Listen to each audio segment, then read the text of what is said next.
when you no longer, please go check out the previous part to gauge your bearings to figure out but when you no longer have your youthful splendor, the glory of bunyane ba gago bocha, you need to be good. You need to be basically just a great girl or a great guy, because that is what makes out of you an honorable and a respectable and a lovable and a wantable person in society. You have got nothing but your character in the end. So to run rampant amok like fools when you're still young is to basically set yourself up for a very lonely elderly life.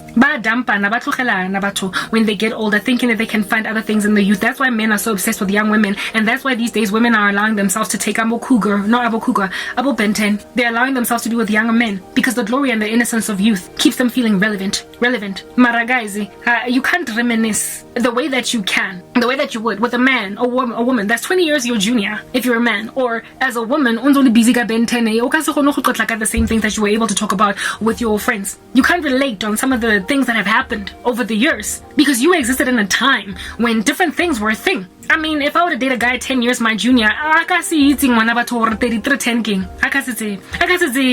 was my first ever phone, and it just would not bring the same level of nostalgic emotions. They would not evaporate out of his heart the way that they would if I spoke to a guy ona 43 about 3310. He would get it. He would just get it. And that's why it's just not okay. This thing here, you can't relate. You can't. Or he'll be able to speak about that particular scenario or circumstance from his vantage point when he saw his mom own it. When at the time when I was a teenager, you were a teenager. That was the first ever phone that you got. I mean, that's my actual true story. No. The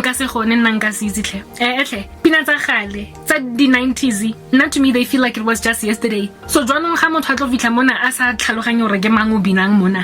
how say zorge man Karen White na nka se dilika ona buti nka se gone di ben 10 na ke tla di etsang guys inis. No, if a man does not know the very beginning of Beyonce's career, I'm not trying to be with him. Hasa easy bills. Kita mwetsa guys inis. What am I gonna do?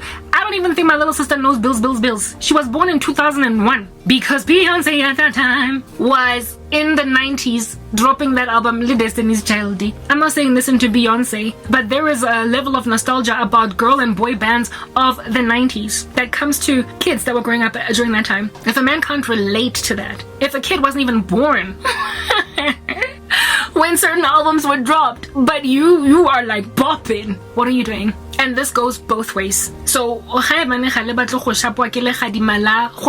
relate with a Miss Ban by using Vela age of smartphone.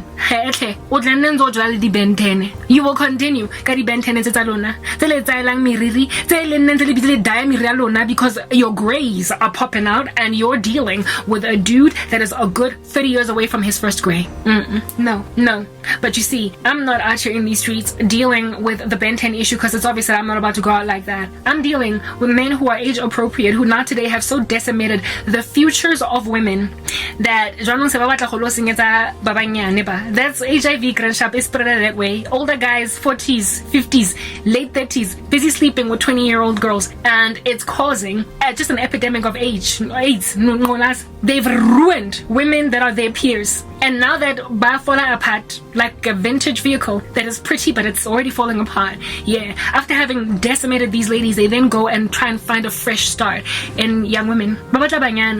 Guys. I mean, this is not something that's new that I'm talking about here. Our parents have been crying about it for a minute. Hey, our grandparents cried too about it to our parents who didn't listen. And now I am the old woman that's telling kids to stay away. But I'm not even telling them to stay away from older guys. I'm telling them to get their act together so they don't end up like older girls and older guys. I'm literally trying to tell the youth, don't be like my peers, be like me. Literally, follow my example insofar as I'm following Christ.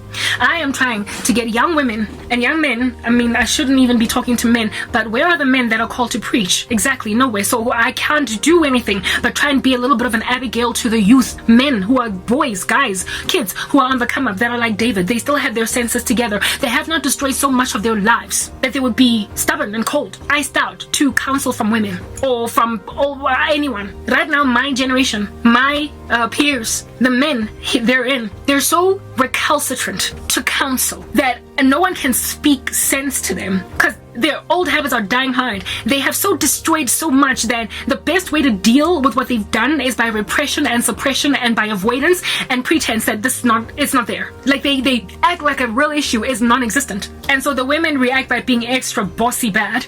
They act by being extra competitive. They react by being mean. Men that they want affection from are no longer giving them affection. They're trying to give it to kids. And so they just look like these bitter broads, these bitter older women. Not only that, they also are competitive with each other. For one another. Guys, I'm 38. I'm not that old. I'm also not that young. I should not have these kinds of issues at my age. I shouldn't. Maybe 60-year-olds should have the kinds of issues that I have. You know, when you are so upset at men, kwatile.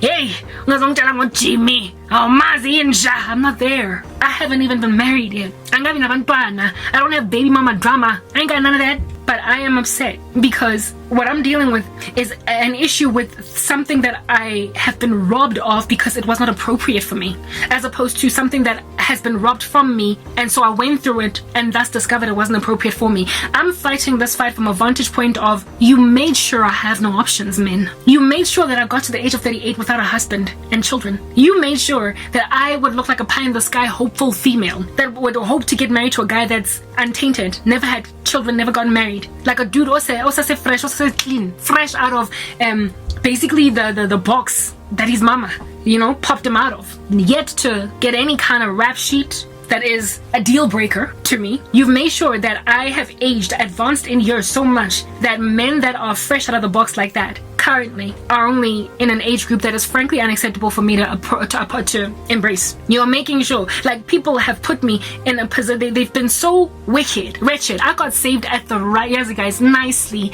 Sticking out 26, guys. I was 26, like, I was about to make all the mistakes my friends made, but just before I could, I repented. The perfect age, yokchata, and start making a whole bunch of babies. So I should have gotten married real quickly to a really great guy that God would have brought along, and understand, my king would have brought that guy along if he existed. I did not get saved like many people when I'm 50 and then they regret, oh, why didn't I know Christ sooner? I got saved at the nick of time, before I could have any kids, before I could get married, before I could meet my husband. I was given a clean slate, a fresh start, and things were so bad in my ecosystem that no man rocked up to a perfect bride that was acceptable to her, since she was a bride for Christ. She was godly, so she just wanted a godly man, not Superman. I wasn't looking for an actor. I was not looking for a multimillionaire, a billionaire. I wasn't looking for a CEO of an organization. I was looking for a godly man, and no one came when I was just 26. If I look like this at 38, can you imagine what I look like at 26? And no one came. This mindset, this wisdom, this God fear was induced into my bones at meager 6 years of age, and no one came. No man stood up to the occasion then. And then 10 years, 11, 12, and all these years down the line, I am now being told, settle, Karabo, so you're too old now. It's too late now to be expecting a guy that's fresh out of the box. But my thing is, it's not like I one day woke up when I was 35 and realized that I'm making mistakes with my life. I want a good guy now, so I'm going to give my life to Christ. No, I was saved at 26. I got my act together at 26. I acknowledged who I was in Christ at 26. I found out the truth at 26, and I cleaned up my feministic act at 26. I got rid of rubbish at 26 years of age. No one can accuse me of waking up when it's too late and realizing what needs to be done. I've been waiting,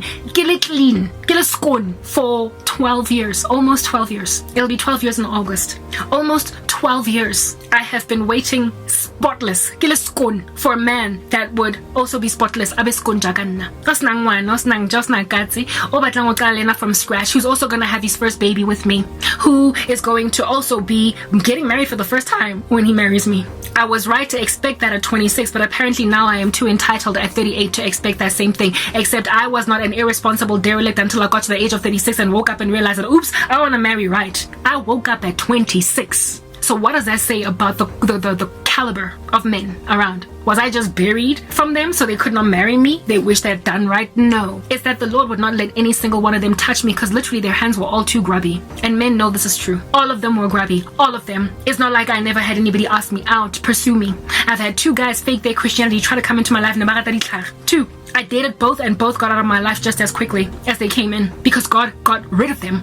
A faithful man who can find. Men have made sure that I get to the age of 38, single, having never been married with no kids, so I can finally settle for them. After banyala pele, ba senyetsa basadi ba bang maphelo, ba realize, oh wow, she's still great, and then marry me. They want me to take a guy that's been married. They want me to take a guy that they want me to literally end up with the kind of man that would have been clean with me at 26.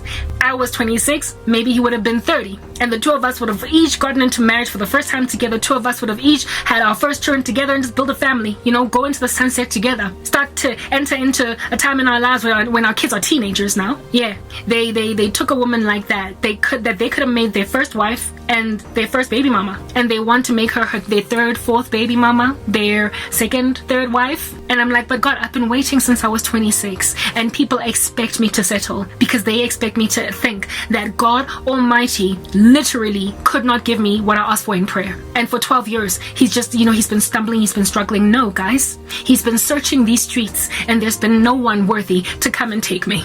And so whoever I will get married to, if at all I end up married, will be a man that will have had it in him to also refuse to settle, albeit looking around, and since he is 41 or 42 or 43, it appears he'll never find a woman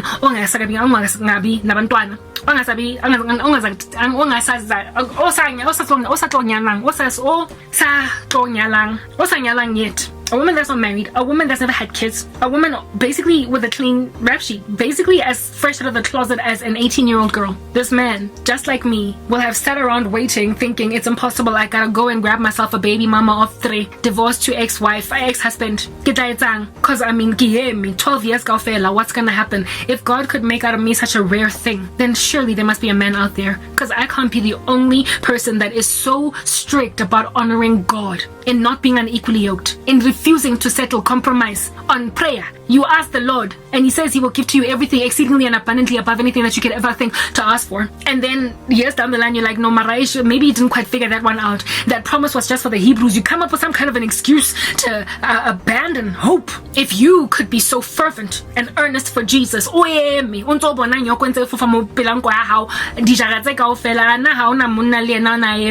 you gonna tell me that God only made women godly and not men, that men can't keep themselves in a bunch? Are you gonna tell me that there are no godly men inside, that there are no, basically, Davids that are prepared to listen to an Abigail? A man that will stop being rubbish because a woman said so. A man that is prepared to basically get his prayers answered because he heeded a woman's counsel. Are you going to tell me, Hore, there's so much misogyny in South Africa that men can't even stop to think and be like, I'm no sorry guys. Are you going to tell me there are no men that are not choosing their wives over their boys? Man caves and that don't make sense, because a man is supposed to leave his mother and father and cleave to his wife, and the two become one flesh, not join his man cave or take counsel from his boys, but literally the two of them are partners, man and wife, together. Are you going to tell me over? Then I guess it makes sense that I should be single for the rest of my life then, because I don't want to be dating some entourage group, yari player, that are still 18 in their minds, albeit being 40-year-old men. I'm not doing it. So if my man cannot break away from his friends in order to be with me, I'm not trying to be with him. My ex-boyfriend, when we started out in our relationship, he was prepared to dump literally I used to be commander-in-chief, waving my flag high, until I met this pretty little miss. No, you know that Carrie Hilson and Neo song? And then he says that he would tell his boys, I'm leaving you behind. I'm spending time with my girl tonight. A man that is unprepared to abandon meetings with guys just to be with me is not my husband. And I'm not just talking 2 months into the relationship or our first date because he's trying to impress, but long after, I've basically become obsessed with him now. That's also another issue with these guys. The moment you say I love you back, next part.